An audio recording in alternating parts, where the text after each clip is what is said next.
Sebelum saya mula jawab, saya ingin minta lebih masa sikit sebab soalan ini agak menarik perhatian ramai orang. Penipuan pelaburan skim Ponzi dan atas talian adalah dipantau oleh pelbagai agensi bergantung kepada elemen kesalahan tersebut di bawah bidang kuasa masing-masing.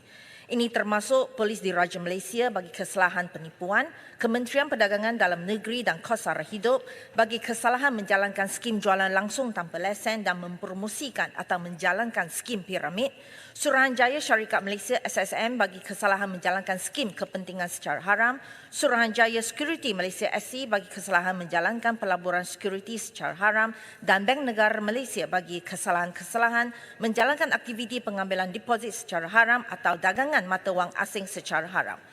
Tahap keberkesanan dalam mengesan dan memperoleh semula aset atau wang hasil permedayaan boleh dinilai melalui usaha yang dilaksanakan dari segi pencegahan dan penguatkuasaan.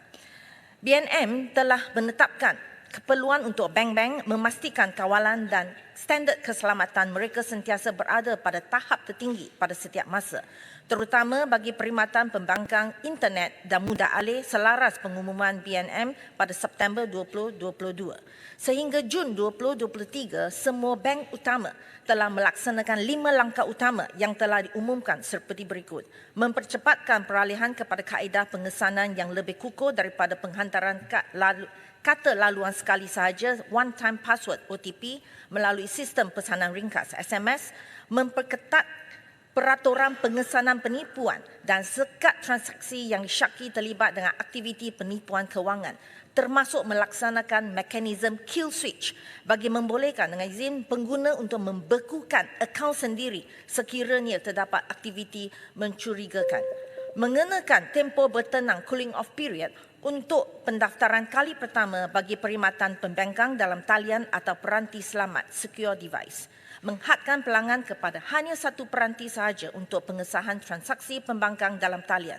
Menyediakan talian hotline khusus untuk pelanggan melaporkan kes penipuan dalam talian, melibatkan akaun bank mereka dan meningkatkan tahap respon ke atas laporan yang dibuat. Selain BNM, agensi penguatkuasa seperti SC juga telah mengambil pelbagai tindakan untuk membanteras penipuan kewangan. Statistik untuk tahun 2023 adalah seperti berikut.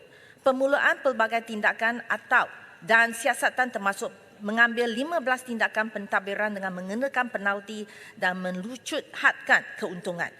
Kemasukan 315 syarikat ke dalam senarai peringatan berlabur, investor alert list dengan izin dan pengeluaran 5 notis henti operasi, cease and desist. Membuat 97 laporan polis berhubung perkara-perkara di bawah bidang kuasa PDRM serta 128 rujukan kepada agensi tempatan atau pengawal selia asing dan kerjasama bersama Suruhanjaya Komunikasi dan Multimedia Malaysia SKMM untuk melakukan sekatan laman sesawang bagi 146 kes serta bersama Mita Malaysia bagi sekatan Facebook dan Instagram sebanyak 95 kes. PHSC juga melakukan sekatan akaun aplikasi Telegram bagi 153 kes.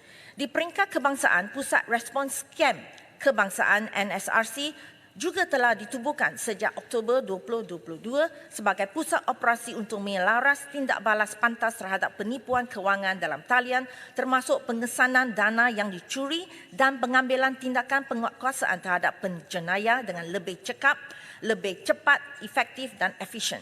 Sejak 12 Oktober 2022 sehingga 31 Januari 2024, sebanyak 71,631 panggilan yang diterima oleh NSRC merangkumi laporan kes-kes penipuan dan khidmat nasihat kepada orang ramai.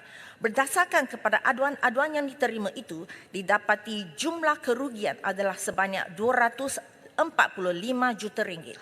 Sehubungan dengan jumlah aduan yang diterima oleh pihak NSRC, pihak PDRM telah membuka sebanyak 8,754 kertas siasatan bagi siasatan kesalahan penipuan di bawah Seksyen 420 Kanun Keseksaan dan sebanyak 64 kertas siasatan di bawah amlah dan telah membekukan sebanyak 69 juta ringgit bagi tujuan siasatan dan kesalahan pengubahan wang haram. Seperti yang saya telah tekankan tadi, penipuan pelaburan skim Ponzi dan atas talian adalah dipantau oleh pelbagai agensi bergantung kepada elemen kesalahan tersebut di bawah bidang kuasa masing-masing. Di bawah bidang kuasa Kementerian Kewangan, terdapat pelbagai langkah penguatkuasa yang diambil oleh pihak BNM dan SC. Bagi BNN, SC dan agensi-agensi berkenaan, kuasa di bawah Akta Pencegahan Pengubahan Wang Haram, Pencegahan Keganasan dan Hasil daripada Aktiviti Haram 2001 AMLA digunakan bagi menyiasat dan membanteras jenayah kewangan termasuk mengesan pengaliran wang haram. Bagi mengesan mengenal pasti skim atau aliran wang haram yang melibatkan luar negara, BNM akan bekerjasama dengan pihak berkuasa asing yang menjalankan analisis jejakan kewangan atau siasatan ke atas barang jenayah penipuan dan skim kewangan haram yang dilakukan dalam negara mereka. Selain itu, kerjasama strategik pelbagai pihak di antara BNM, SC, agensi penguatkuasa yang lain, institusi-institusi kewangan dan Pusat Pencegahan Jenayah Kewangan Nasional NFCC bagi tindakan penguatkuasaan yang lebih cekap ke atas sindiket jenayah penipuan pelaburan melalui perkongsian maklumat dan aktiviti menjejak mengesan aliran wang haram. Penjenayah pengubaran wang haram bukan sahaja boleh dikenalkan hukuman penjara, malah aset serta wang hasil yang diperolehi menerusi kegiatan haram juga boleh disita atau dilucut hadkan di bawah AMLA. Contohnya, pihak SC telah mengambil tindakan yang menyita... Okey, sikit lagi ya. Berjumlah 116 juta serta membuat pertuduhan di bawah Seksyen 4 AMLA sebanyak 55 pertuduhan sejak 2022. Jadi di sini akhirnya BMN juga telah mengambil pelbagai langkah terhadap syarikat-syarikat yang mendakwa memperoleh lesen dan kelulusan BMN termasuk menyenarai di dalam senarai amaran pengguna kewangan serta mengambil tindakan undang-undang di atas penyalahgunaan nama BNN. Sejak 2023, 497 entiti telah disenaraikan di bawah senarai amaran pengguna kewangan. Sekian, terima kasih. Pekan. Terima kasih atas jawapan tersebut. Saya ingin bertanya, apakah inisiatif dan respon kerajaan mengenai cadangan untuk mewujudkan satu pasukan petugas khas yang berfungsi memantau aduan berkaitan penipuan kewangan dalam talian agar sejajar dengan pengobalan rang undang-undang RUU baru yang sedang dirangka untuk memeteras kegiatan ini. Terima kasih. Terima kasih Puan Yang Di-Pertua. Terima kasih atas cadangan yang berhormat Pekan. Seperti mana yang saya sebutkan tadi, buat masa ini aduan berkaitan penipuan kewangan dipantau oleh Pusat Respons Skam Kebangsaan NSRC. Sejak 2022, NRC berfungsi sebagai pusat operasi untuk menyelaraskan tindak balas pantas terhadap penipuan kewangan dalam talian termasuk pengesanan dana yang dicuri dan pengambilan tindakan penguatkuasaan terhadap penjenayah dengan lebih cepat, efisien dan efektif. Sehingga 31 Januari 2024, sebanyak 71,000, lebih daripada 71,000 panggilan yang diterima oleh NSRC.